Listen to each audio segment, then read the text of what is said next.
Welcome to another episode of Chad Sports Talk. My name's Chad. Take a dive with on sports.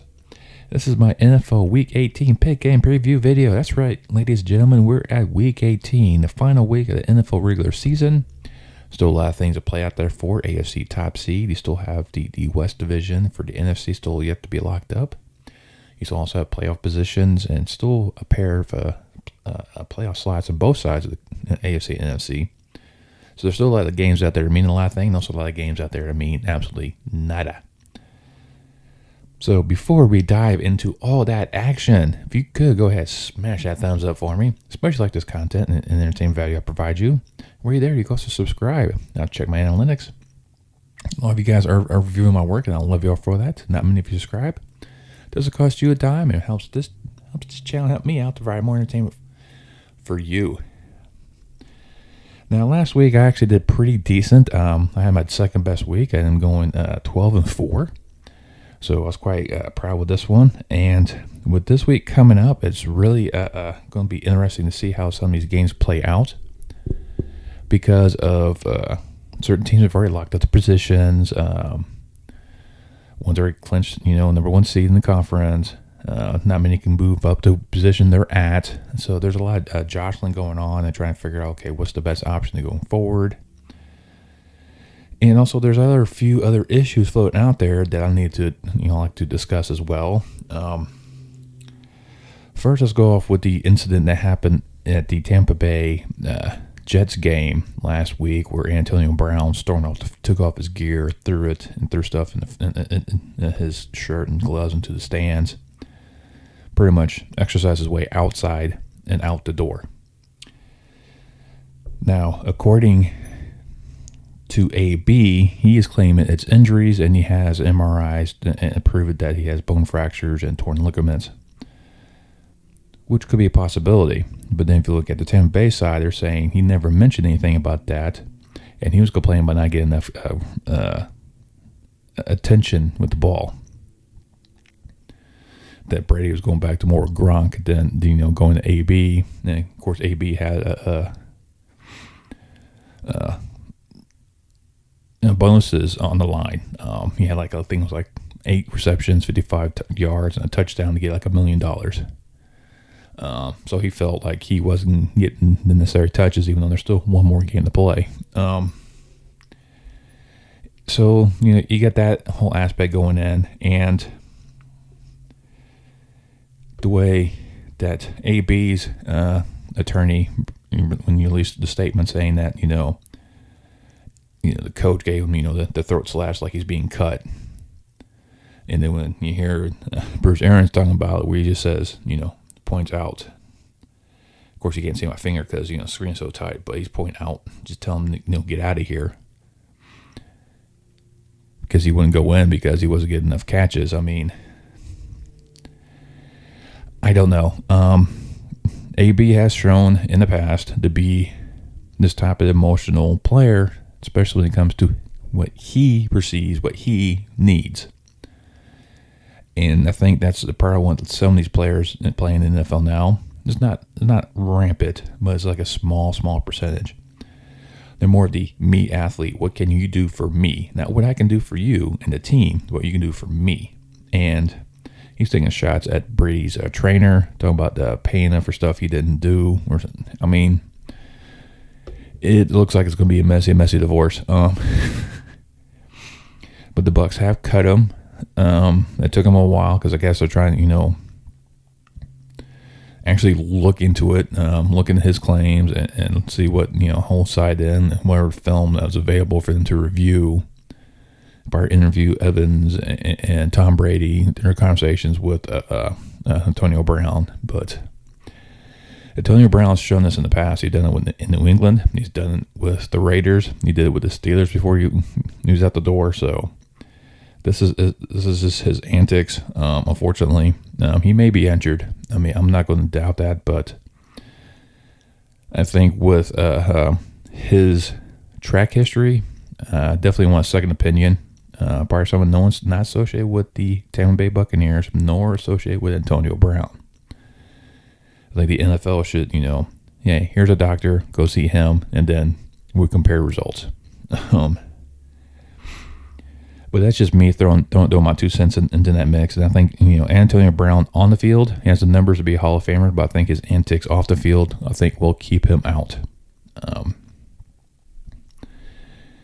That just happens to be the case. It's just it'll be a while before Antonio Brown gets in there because of what he did offside the field when he caused turmoil with the organizations. We did also recently with Tampa Bay with fake vaccine card, so you get that aspect to kind of take into account as well. So we go from one diva to another. Aaron Rodgers. Apparently there was a reporter coming out of Chicago who has an MVP vote saying he would not vote for Aaron Rodgers because he thinks he's, a bad person, a jerk, all these other sorts of name-calling things, which he should never have done, regardless how you feel about Aaron Rodgers. And then Aaron Rodgers goes on and calls him a bum, and it's like he shouldn't have a vote if he's going there. You're predetermined and talking about, he's going after him because he doesn't believe in the vaccine, which the guy never said. So Aaron Rodgers now is being a diva because anyone that talks bad about him is automatically against him. And he's spent this 5-minute tirade, so he's not going to talk about it, but then spent 5 minutes talking about it. And like I said, Aaron Rodgers is a diva. If you don't like him, everyone's against him. That's his mentality. And shocking, a reporter from Chicago is not going to vote for a Packer. Duh. That's it. I think really the award part between three players, Jonathan Taylor, Aaron Rodgers, and Tom Brady. Fortunately, Jonathan Taylor probably be number 3 on the list just because, running backs don't get the MVP award. It's really good between Tom Brady and Aaron Rodgers. Both really have very similar numbers. I think Tom Brady's numbers are slightly better than Aaron Rodgers. So it's going to be, who's going to take it? So it's just one of those things. It may come down to, the off-field incidents prior to the season.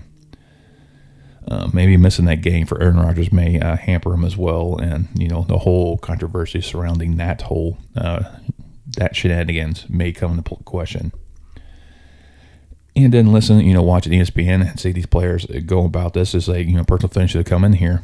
And the media should be doing it, should be players. But still human. Regardless of what background they have, they're still human voters. Human voters have emotions. They already have biases. They already have who they perceive already as the best. And almost a second, it takes them a while to change their mind. So, you have that aspect going in there. Same thing happens with the college football polls. Same thing happens with Hall of Fame balloting, all-star selections. It's all ran by humans. It's going to be flawed. Period. Dot. So you can't take a human element out of it. It's not ran by computers. It doesn't go off by stats alone. But I really think the MVP is here between Tom Brady and Aaron Rodgers. I personally would probably go Tom Brady. But that's just, it's by like that much. It's. I think those two are that close in the MVP race, and whoever wins. Both of them have done a phenomenal job this year on the field. Off the field, different story, but on the field, they both done a phenomenal job. Now I got off my soapbox. Let's go ahead and just dive into these games. And because of the NFL Flex schedule, now you have 2 games Saturday. The finale between the ESPN Plus, ESPN ABC networks. You have starting off the Chiefs at the Broncos. Right now, the Chiefs are still trying to fight for that number 1 position, which they lost when they went to Cincinnati, kind of fell apart that second half. Taking on a Broncos team that really doesn't have anything to play for, except for maybe, stick it to the Chiefs one last time. Their quarterback situation is pretty abysmal. It's that secondary that the Broncos have will give Mahomes some trouble. So I expect the Chiefs to run it more. The Chiefs defense should step up and pick up the pieces. And I think the Chiefs will to go in the Mile High and beat the Broncos and put pressure on the Titans on Sunday. And then the nightcap Saturday night, it's the Cowboys at the Eagles. And protocols have stricken both teams quite handedly. The Swiss Army knife for the Cowboys and defense, Micah Parsons is going to be out. Star offensive lineman for the Cowboys is going to be out. So what does that do with Dak? Do you sit Dak? Because pretty much the Cowboys have nothing to play for. They lock up the division. They're not going to get anything better than pretty much, fourth seed anyways. And for Philly, their position all depends on the 49ers and Saints. So, they're already in. They can get, 6th or 7th. So, neither one of these teams really have anything to play for in terms of that. Dallas could go into this trying to go undefeated in divisional play. They haven't done that since, 98, 93, something like that. So they could go for that aspect, sweep everyone in the division. Maybe they keep the starters in play for a little bit, kind of put them a pitch count to kind of, get their rhythm back, try and, establish a momentum going to playoffs. Because the Cowboys have been kind of consistent in how they offense operates. They should do more running, but they go more passing. That puts more pressure on Dak. This is a whole convoluted mess. And I can see them, part of keeping the starters in that first half. And I think the defense is talented enough to be able to stifle the Philadelphia. And I think the Cowboys will go into Philadelphia and win, sweep the division, and at least go into the first round with some momentum going in there. All right, next up we got the Bengals visiting the Browns, and this is definitely doesn't have the same feel as it probably did maybe a couple weeks ago. Baker's out. He's going to get, he's preparing for his surgery for his non-throwing shoulder. Joe Burrow is not playing this week, kind of rest his legs, get a little tweaked against the cheese. Mixon's out because of protocol. Then there's a key player in defense. Their leading sackers are going to be out. So the Bengals have nothing to play for, really. And I think trying to win number one seed is kind of out of the question. Cleveland's postseason hopes are done, over with, or out before that Pittsburgh game. So with that being said, with the Bengals offense kind of missing a couple of pieces, I think the Browns will be able to beat the Bengals that last game.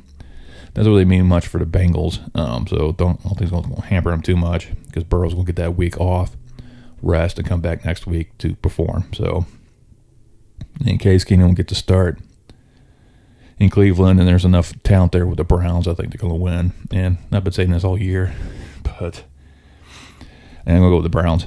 Then we head to Detroit, where the Packers are coming to town. Packers have nothing to play for. They won the North. They're number one seed in the NFC. They got the first round bye. Aaron Rodgers wants to play. But LaFleur, I'm definitely putting like a pitch count, like I would for my pitcher. He's going to play maybe a quarter at the most, just to kind of keep his everything fresh. Kind of treat this game like a preseason game. So I go with that because you want to at least put Jordan Love in there. You want to see what he can do, and I'm taking Detroit in this one to win this final game, just because I don't think Green Bay is really going to put too much emphasis on winning this game because they got what they need. I think after the first half is going to be nothing but the backups in. So I put Detroit beating Green Bay. And then the Bears finish off their season in Minnesota, and didn't one of these teams have anything to play for. Justin Fields now is going to be out for this one because he tested positive after coming back from injury. Let's just keep on rolling in Chicago. Minnesota has nothing to play for either. Their season's done. But I think it's just one of these things. I think Minnesota's going to beat Chicago. Minnesota's, the better of these two teams. I hate to say that. In case y'all haven't told, or can tell by the background. I'm a Bears fan. But I think this is going to be Matt Nagy's last hurrah in Chicago. I really do. But yeah, Vikings over Chicago. Then you got Washington visiting the Giants. The Giants are just a hot mess. Like I said, Dan Jones is out. He's been benched for the rest of the season because of injuries. The other two quarterbacks they got back there just even combined, nowhere close to the caliber Daniel Jones is. Washington's actually a better team overall. They just got some bad breaks. And I'm going to go with Washington beating the Giants in a game that means absolutely nothing between these two. The Colts head down to Jacksonville. This one's going to be interesting. Colts need to win this game to get in. Period. Dot. They have to win to get in. And with this particular scenario, I think it's going to happen because Jaguars right now is just a train wreck of a team. They have no guidance. Trevor Lawrence is probably their bright spot on this team. So this is definitely the game that the Colts really need to kind of win to kind of maintain their position. And you got the Steelers visiting the Ravens. Both teams are still mathematically still in this playoff position. They have to have a lot of things kind of fall their way. And it's just one of those weird type of things. Definitely had to have the Colts lose in Jacksonville first. And I think the Raiders and Chargers both have to tie. And then that way the Steelers can get in, something crazy like that. Or it's so much, going into this one, it's out there. Lamar may not start this week. They may just bench him and or put him on a limited pitch count as well, just kind of see how he goes. But he's been kind of inconsistent anyways this year. Big Ben's last game, he's going to be without his best receiver. So, but with the win last week, Big Ben's going to probably be the only quarterback I think in that's never had a losing season. He's only played like 2 games he's ever started where the Steelers were out of playoff contention. I mean, it's phenomenal the career this man has had, and being like the number 3 quarterback in the draft with Phillip Rivers and Eli Manning, and everything surrounding those two. I was always a big Ben fan at that time frame when he came out. I'm like, this is the guy you got to watch out for. And Phillip Rivers never got that Super Bowl trophy. Eli's got 2. Ben's got 2. So you definitely see both. I think all 3 of them will make the Hall. All 3 of them that were that good. But I can see Big Ben going down to Baltimore, just getting that one last hurrah, and just hang up the cleats finally and rest. It's getting old man back there.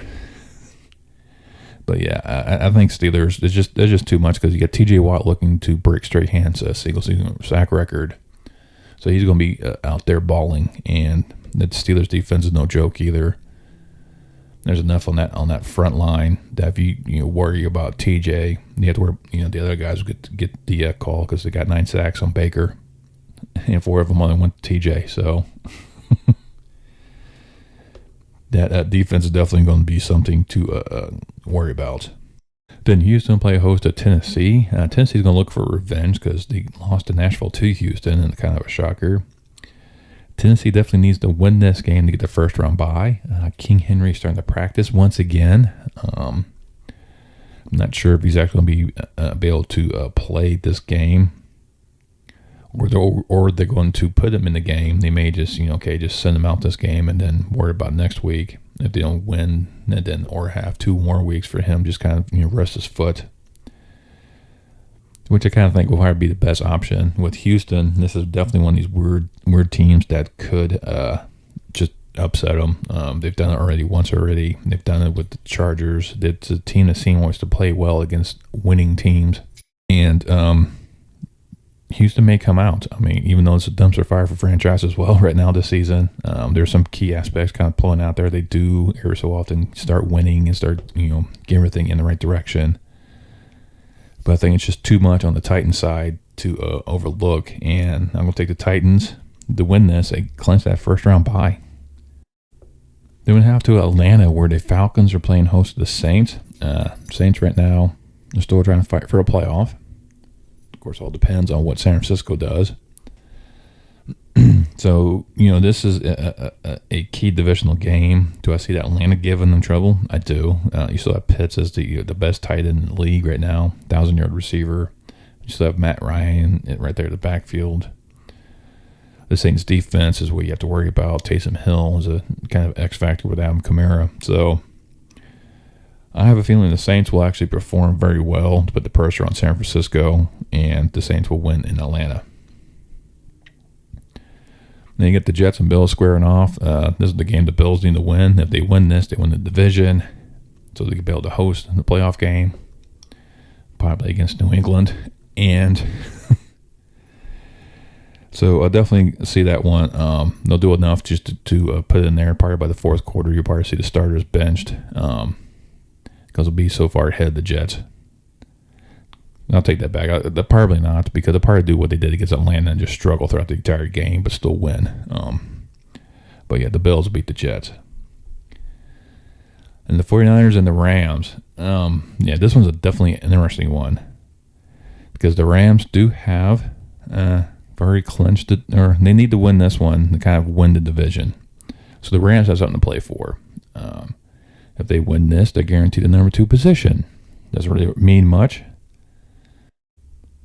but it just means they get a host in their playoff game. And the 49ers are coming in here trying to win this one, to stay in the hunt for the playoffs. And not too sure it's going to start. Is it going to be Jimmy G? Is it going to be Trey Lance? Trey Lance showed to be a pretty good quarterback last week. He struggled in the beginning, but he then came on later and did what he had to do to win that game. And I think the Rams defense right now is going to be too much, no matter who's quarterback back there. Sam Darnold, Von Miller, Jalen Ramsey. I mean, this is just the trifecta of evil for offenses back there for the Rams. And, I think the Rams will be able to beat the 49ers, and partly because they'll love to keep the 49ers out of the postseason. I mean, knock out the rivals, so you have to worry about them. So I can see that one happening as well. And yeah, definitely. So the Rams will win, take the division, get that number 2 seed. Then we head down to Miami, where the Patriots come to town, and this one's definitely interesting. Miami has something to play for. New England is looking to try to win the division, but I think by that time frame they already know that Buffalo's already won it. So now they have to look at trying to solidify their position so they get that rematch with Buffalo, get that rubber match. But they always seem to have troubles playing in Miami at the end of the year. So I'm going to say that Miami knocks off New England in that final week. You got Seattle visiting out there in Glendale, take on Arizona. Arizona defending their home nest is not very good. Games that they're going to have to kind of win to kind of put pressure on the Rams, because right now them and the Rams are playing at the exact same time, so they don't know who's going to be doing what. So they're going to be out there trying to win, trying to get that division. It's either, hey, we're either, 3rd or 5th. I mean, that's basically the positioning they're going to be in. And I'll say the Cardinals will take care of the Seahawks. I think it's going to be the last great game for Russell Wilson in Seattle. I think Robert Wagner's gone from there as well. So Seattle's going to be in a rebuild next year. So I don't see Pete Carroll staying there much longer. But, it's just what it is. And then we have to Tampa Bay, as the Bucs will play host to the Panthers. This is normally where I kind of pick the Panthers, but the Panthers are so bad that I only think even they can be able to knock off the Bucs. I think they'll probably keep like a limited appearance for Tom Brady in there, just give him enough to kind of, okay, like I said, treat it like a preseason game. But Tampa Bay is just too talented. Carolina is just abysmal right now, and I'll have the Bucs beating the Panthers. And then Sunday night, the final game of the Week 18 regular season of the NFL features the Los Angeles Chargers visiting the Las Vegas Raiders. Win and you're in. This is for all the marbles. They have to get in there. weird scenario if they both tie, they're both in, especially if the Colts lose. I mean, it's just one of these weird type of scenarios with the postseason. I guess you go either way. I really do. Justin Herbert and the Chargers have been kind of inconsistent throughout this year. I mean, they put up good numbers against the Chargers, and then they lay an egg against Houston. I mean, it's just the type of team that tend to be, and I expected more from them, really. I did. They showed at the beginning of the season where they were actually leading the West, and then the Chiefs came back, and the Chargers just stumbled. The Raiders is one of these teams that just kept chugging along, surprising teams here and there, get surprised themselves. I mean, they lost to the Bears at home. I don't think none people saw that one, except this guy. And like I said, I can see this one going either way. I think it's going to be extremely, extremely close. I have a feeling it's going to be an overtime game. It's going to be like the last seconds of overtime, and I think the Chargers will sneak this one out, but barely. Well, those are my picks. I mean, this is definitely going to be a interesting week, especially with a lot of these games really don't really matter in terms of the postseason. There's only a handful of games that really determine, a divisional title, the number one seed, and a few playoff games. So definitely some interesting matchups. And just let me know in the comments below which game you're looking forward to. Who you think is going to take the be your Super Bowl matchup. Like I said, my two teams I picked at the beginning of the season, the Chiefs and the Packers, are still in this. Packers are clinched number one seed. The Chiefs are clinched the division. More likely to be a number two seed, so their road might be a little bit more get there, but it could. And I don't know who's the MVP. Who's the offensive and defensive player of the year, the rookies of the year. I mean, there's a lot of question marks out there to kind of pick from. Yeah, just let me know down below. While you're there, you can smash that thumbs up for me once again. It really pleases YouTube gods. You go subscribe. Once you subscribe, you hit that bell notification. Let you know next time I post a video. And I will see you next time on Chat Sports Talk.